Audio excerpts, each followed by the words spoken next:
But then that came the end.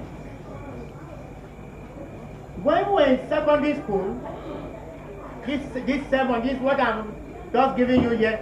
I was in for the priests, what they call our own pastoral time with the bishop. One or two things came into my head and I dashed out into my car and I read a few lines in and out and out. So these are the lines I wrote which I want you to share with me. They may be orderly, they may not be orderly. I hope they are orderly. When I was in secondary school, we went to teachers training college and we did our literature was not as much as those who went to Sacred Heart and all the rest, but we too did literature. And there was a book, we used to read Shakespeare's plays, and he had so many. He had his plays and his poems. And one of those plays, and which we also heard somebody preach about it, it came into my mind. It's I'm going to fit this way. So, and there was a kind of play that these great future people, Brutus and Caesar, were there. And the 10 came out and in that Shakespeare's play. And Brutus asked his friend Caesar, the eye sees. He sees everything as I'm seeing you and you are seeing me. And he asked his friend Caesar, does the eye see himself? The answer now is, I did see himself. Why I know he see himself? And the answer was no, you are right. And Jesus Christ used to say, yes, you are right. But he went further. And he said, Brutus said the eye does not see itself because there is no mirror.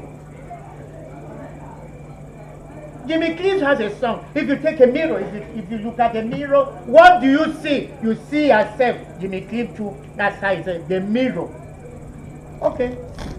This evening, dear brothers and sisters, since there's no mirror to see myself, and I cannot talk about myself, the only mirror I have is my eyes to see the Pa Ngong. So talking about the Pa Ngong, who I see, because I can't see myself. This man is Pa Ngong. Who is this Ngong we are here this evening to talk about, to say farewell, the first mass this evening about him. And my own intention is that God gives him eternal rest.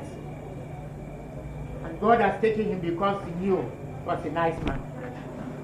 Who is this Commandant Ngong? Whom we are here this evening to celebrate the mystery of the Eucharist, the highest gift that God gives each one of us. Through our baptism, he calls us, he grabs us into his midst and makes us, now at one time we call him Father. St. Paul calls us, because we have been raised to a stage, we are able to call God Abba Father.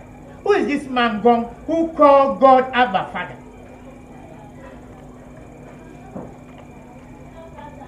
First I came to know him in Commandant Ngong many years ago, when he was in charge of Boyuka,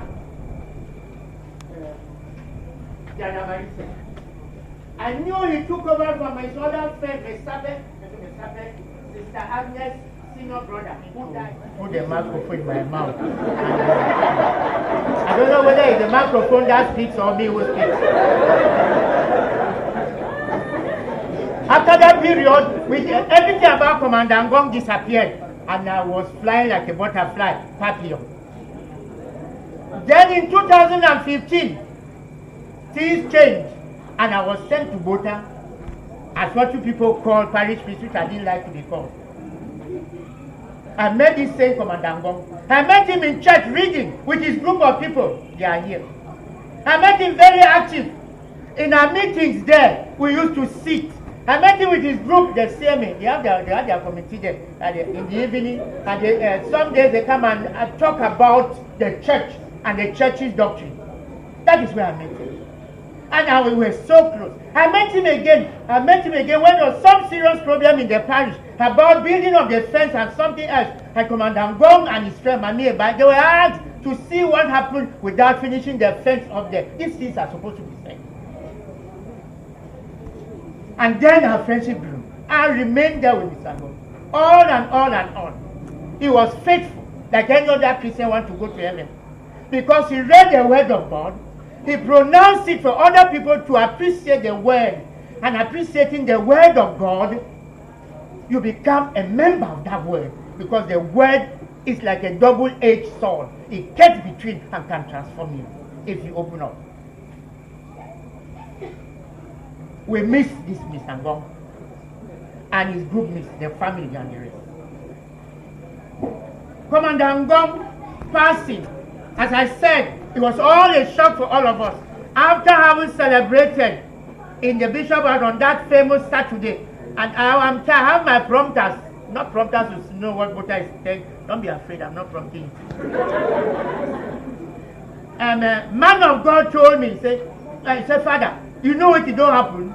And God is my first man. He first said, Father, Commandant Ngong do that. Say, die.